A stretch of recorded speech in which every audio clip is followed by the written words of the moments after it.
If you go back to the Red Scare, this was a frontal attack on free speech. Oh my gosh. Okay, so Red Scare is where this guy's going, so he's totally nuts. It's very important that all Republicans adhere to my rescissions bill, and in particular, defund the Corporation for Public Broadcasting, which is worse than, I'm not even going to read that. Any Republican that... Oh! So she just censored the president. We can't rest. We got to get out right now, get as many beds as we can, as many transportation contracts as we can, both over the ground and in the air, and as many contractors as we can, and boots on the ground. So we're not waiting. We're moving quickly. Victory in Congress. Byron Donalds celebrating this, saying, you know, last night the House passed H.R. 590. It was close, 216 to 213, but we're going to codify the first rounds of the Doge cuts, baby. USAID, defunded. NPR, defunded. And PBS, defunded. Our hard-earned taxpayer dollars never should have been funding this egregious politicization in the first place. Now it's going to President Trump's desk, and they've intimated they're going to sign this puppy to execute these rescissions. And we're going to talk about NPR and how upset they are, man, because the media is flipped out. Brian Potato Head Stelter upset. This guy, Potato Head number 2, also very upset. And, you know, they basically look alike, right? It's kind of what we see happens here on MSNBC. It's like they just copy and paste everybody over there. But we got more reaction. John Kennedy assembled a very nice list here. Senator, he said, let's go through this and explain exactly why these people are so terrible and why we have to defund this propaganda. So we'll come back to Senator Kennedy, but here is how the House sounded when this got passed. The question is on the adoption of the resolution. Those in favor will say aye.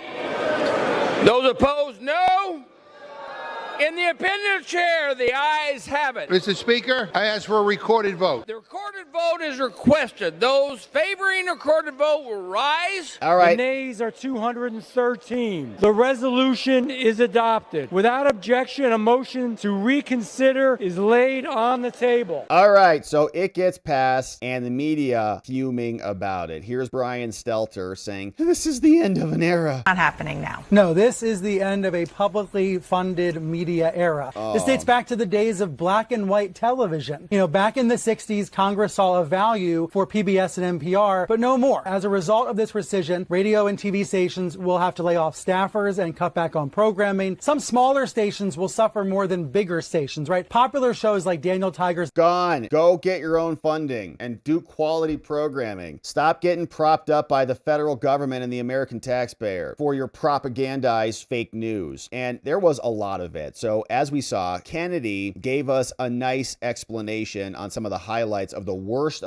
from these people. PBS, NPR. Here was one CEO of PPS over on CNN, and she said people struggle to come up with how they're biased. I asked them for examples. People often struggle to come up with examples of what really they're talking about. Oh, really? Let's see. John Kennedy has a couple of those for us. In fact, he says, in Louisiana, a PBS video claimed that preschoolers may have racial bias. It's true. Little racist toddlers running around calling everybody bad names. PBS affiliates also advocated for males and women's sports to have support in their push for athletic access. Now, they may have the right to say this, but not with our money, says Kennedy. Here's another one. This came from Louisiana Public Broadcasting. Becoming Papa. Father's key to gender justice. I can tell you that's every mom and dad in Louisiana. When they lie down to sleep at night and they can't lie in there worried about gender justice. Not. I mean, the title of the article suggests what you ought to believe. It's not fair or balanced. That's from Kennedy. Here's another one from him. He says, they also push gender-affirming care for youth and release anti-woke, anti-racist talking point for talking to young children about race. Here's another poster board. Here are a couple that you saw on television, PBS, paid for with your tax dollars.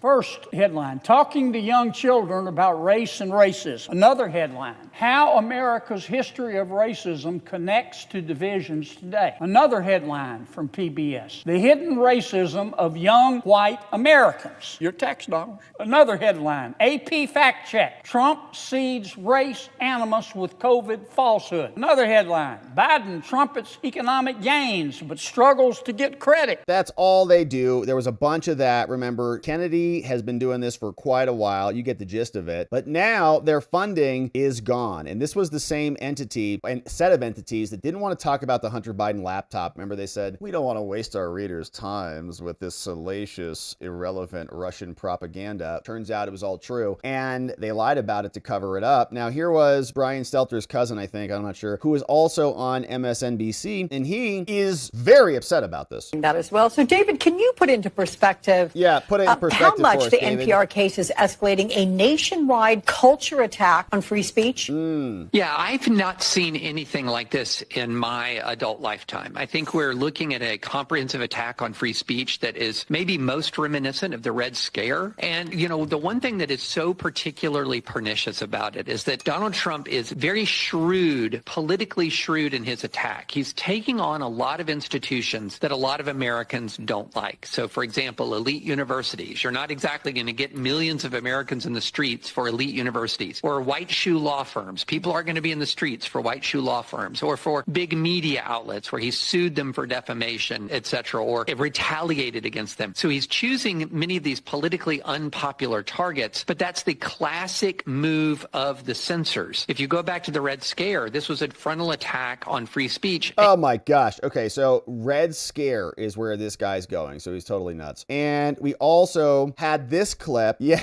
so here's how upset they are about this. Here was Dana Bash over on CNN. She couldn't even finish reading this statement. That's how upset she is. And he wrote, it's very important that all Republicans adhere to my rescissions bill and in particular defund the Corporation for Public Broadcasting, which is worse than, I'm not even going to read that. Any Republican that... Oh! So she just censored the president, the media. Isn't that interesting? I'm not even going to read that. Why? Because you can't report the news. Does the truth hurt coming out of your mouth, Dana? Trump said, it is very important that all Republicans adhere to my rescissions bill. They did. And in particular, defund the Corporation for Public Broadcasting, PBS and NPR, which is worse than CNN and MSDNC put together. She couldn't even bring herself to read it. Any Republican that votes to allow this monstrosity to continue broadcasting will not have my support or endorsement. And mission accomplished. Dana having a hard time over there. And Johnson is explaining, we are just going to keep on winning, baby. Here's the Speaker of the House. Well, the reason we named it the One Big Beautiful Bill is because there's so much in it for everyone. And I'm delighted to hear the former HUD Secretary sing the praises of the bill. There are a lot of praises to sing, and everyone will be singing that tune. And certainly the voters will when we come to the midterms in 2026. And the reason for that is because we wrote this bill for the lower and middle class earners in America. We're the working class party. The Republican Party is. We delivered for them. And it's important to point out all the Democrats in Congress voted against all those great provisions. You're talking about historic tax cuts, historic savings at the same time. But what it means for the typical family in America, an additional average $13,000 in their pocket at the end of the year in take-home pay. You're talking about the child tax credit. 91% of Americans will benefit from the increase that we did there. Seniors got tax relief. No tax on tips and overtime and things that they're really going to mean a lot to people. And it's going to be jet fuel to the U.S. economy. You're beginning to see just the enthusiasm that the passage of the bill has sparked. This is the beginning of a great run for America. President Trump called me early this morning. We were doing a victory lap together on the phone about the passage of the rescission bill late here last night. And he said, Mike, we're just winning. We're going to continue to win. This is a great moment for America. I said, sir, it's historic, and there's much more to come. Much more to come. Thank you for that, Mike Johnson. Now, we also saw Eric Schmidt was out. He was saying, we're celebrating some of her most deranged tweets out here. So good riddance to this CEO. We're defunding NPR finally.